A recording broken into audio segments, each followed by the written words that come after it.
today is a big day for my wall. I'll show a little video of the wall, but first you have Jordan Spieth and the Players Championship begins today. Second, you have my favorite artist, NF, and his new song drops today at 11. And thirdly, you have Steph Curry, and Steph Curry has a big game at the Memphis Grizzlies tonight. So my my wall is has a big day today. But I want to speak for a few moments and give an example of a picture that I bought a long time ago. It's a picture of the girl with the pearl earring. I got this for Kat in 2017. I remember the first words that I said to her in class at Mississippi College. Never met her before. She was sitting beside me, and I guess the first words were, "Are you actually related to the Moultries?"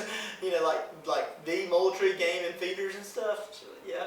But the next word I said was, you look like a famous painting. You look like the girl with the pearl earring, and she always used to wear these pearl earrings.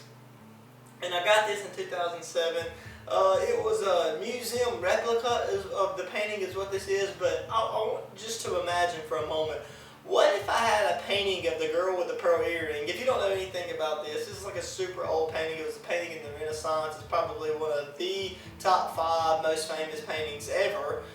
But what if I had something maybe that was a little bit older? Let's say that I had a painting of this from the 1920s. You think it would be more valuable than this one from 2017? Probably so, yeah, I'd say so. Now, what if I had a painting of the girl with the pearl earring from 1820s? You think that would be more valuable? And yeah, I mean, for sure, I believe. What if I had one from the 1620s? Now, do you think that would be worth something? Yeah, now we're talking very, very valuable if I had such a famous painting that was so old, so dated original to the original date. Now, what if I had one of the earliest copies of the girl with the pearl earring? Let's go back all the way to the 1520s. What if I had a copy then? That would really be worth a lot of money. Now let's go a little even further back. What if I had the original girl with a pearl earring painting? I mean, we're talking millions of millions, if not billions of dollars that I could get if I had the oldest copy, the oldest painting of the girl with the pearl earring. Why?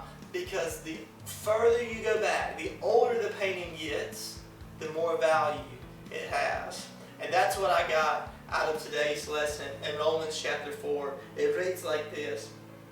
It says, Abraham never wavered in believing God's promise.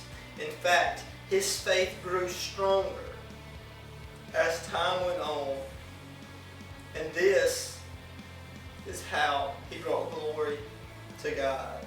He was fully convinced that God is able to do whatever he promises. And that's what I really took out, is that as the days and the years of life stumble on, let my faith be like an old painting. Let it become more valuable. Let it grow.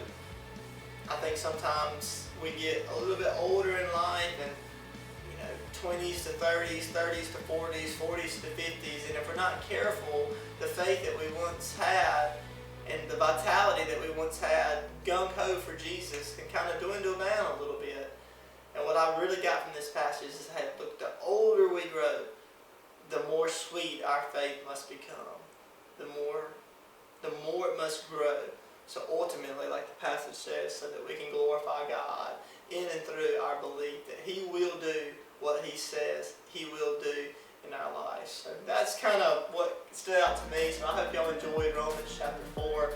If you have any questions or comments or any way that the passage stood out to you, drop that in the comment section below. Would love to look at that and try to answer any questions that you may have. And until next time, we'll see you in Acts, Romans chapter 5. By the way, let's go Jordan, Nate, and Steph for today. So until next time.